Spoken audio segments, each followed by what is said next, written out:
আজকে এই ভিডিওতে আমরা এমন 5টা বিজনেস নিয়ে আলোচনা করব, যে 5টি বিজনেস আপনি যে কোনো অনুকূল পরিবেশে যদি আপনি ক্যাপিটাল লাগিয়ে করতে পারেন, তাহলে আপনার বিজনেসের লস হওয়ার চান্স অনেকটাই কম এবং এই ব্যবসা থেকে আগামী দিনে একটা উজ্জ্বল মুখ দেখার সম্ভাবনা আপনার রয়েছে। চলুন তাহলে আলোচনা করা যাক সেই 5টি ব্যবসা। আজকে সেই 5টি ব্যবসার প্রথম যে ব্যবসাটা বলবো সেটা হচ্ছে স্বাস্থ্য সংক্রান্ত ব্যবসা, অর্থাৎ মেডিসিন, নার্সিংহোম, ওটিসি, এই সমস্ত জিনিসের ওপর ব্যবসা। আপনি এই ধরনের যে কোনো বিজনেস আপনি শহরে হোক গ্রামে হোক যে কোনো প্রান্তে করলেই খুব সুন্দর এর পরিকাঠামো করে যদি আপনি করতে পারেন, লাভজনক হওয়ার চান্স অনেক বেশি। ইভেন এই সমস্ত ব্যবসায় আপনার লসের চান্স অনেক কম, নেই বললেই চলে। এখন আপনাকে যদি সঠিকভাবে পরিকাঠামো তৈরি করে এই ব্যবসাটা করতে পারেন, খুব সুন্দর চলবে এবং এটা লাভজনক একটা ব্যবসা এবং আগামী দিনে সুন্দর একটা দিন আপনি দেখতে পারবেন ব্যবসা থেকে। মানুষ যতদিন বাঁচবে শরীরে তার রোগ হবেই।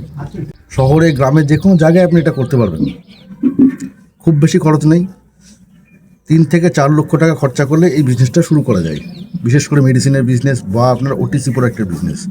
কিন্তু যদি আরও বড় ইনভেস্টের ক্ষমতা থাকে, সেক্ষেত্রে আপনি নার্সিংহোম বা এই ধরনের প্রাইভেট প্রতিষ্ঠানের কথা ভাবতে পারেন। দ্বিতীয় যে বিজনেসের কথা বলবো সেটা হচ্ছে শিক্ষা, অর্থাৎ এডুকেশনাল বিজনেস।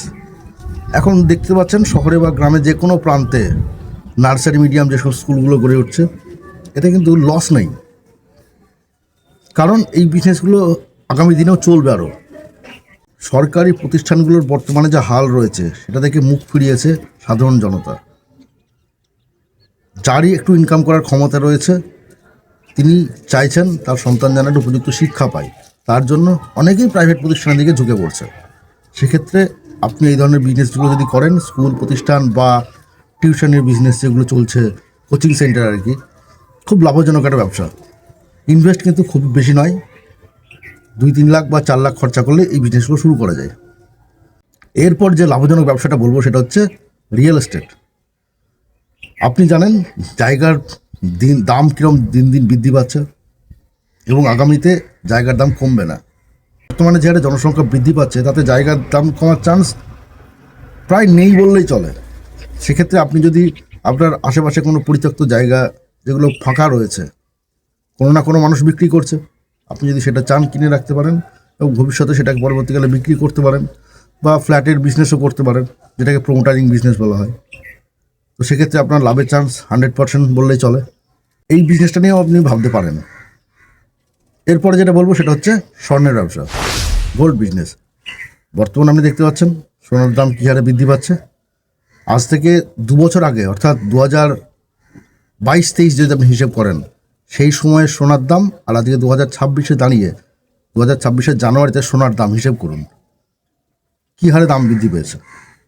তার সাথে রয়েছে রৌপ্য অর্থাৎ সিলভার, আকাশ পাতাল ছুঁয়ে গেছে এখন। তাহলে বুঝতে পারছেন, তাহলে এই ব্যবসাটা যারা করছেন বা করবেন ভাবছেন, করতে পারেন, কিন্তু ইনভেস্ট আছে ব্যবসাটাতে। অথবা আপনি নিজেও কেনা বেচা করতে পারেন অল্প অল্প করে, সেক্ষেত্রেও লাভ হওয়ার চান্স অনেকটাই বেশি। শেষ যে ব্যবসাটা বলবো লাভজনক, এটা আপনারা আশেপাশে দেখতেই পাচ্ছেন, গজিয়ে ওঠা অনেক রেস্টুরেন্ট, অর্থাৎ ফুড বিজনেস। মানে কী হারে বাড়ছে দিনকে দিন, কিন্তু এখানে একটা রিস্ক থেকে যায়। কীরকম? যদি আপনি প্রকৃত ব্যবসাটা করতে চান, তাহলে আপনাকে অবশ্যই একজন ভালো কুকিং সম্পর্কে অভিজ্ঞতা থাকতে হবে।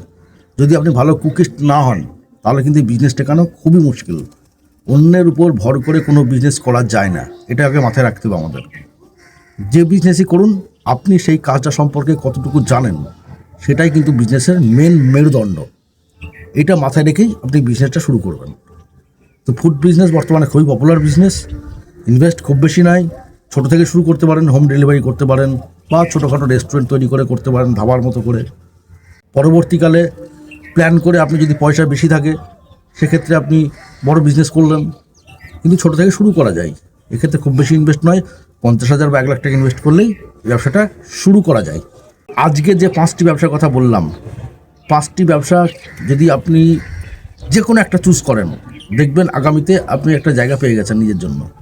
এবং এই 5টি ব্যবসা থেকে লসের চান্স নেই বললেই চলে, কিন্তু ব্যবসা একটা রিস্ক থেকেই যায়। ব্যবসা যদি আপনি নিজে না জানেন, ভাবছেন আপনার কাছে পয়সা আছে আপনি ব্যবসা করবেন, হবে না। ব্যবসা করতে গেলে আপনাকে প্রথমেই ভাবতে হবে যে আমি সেই কাজ সম্পর্কে জানি কি না। না জানলে শিখে নিন।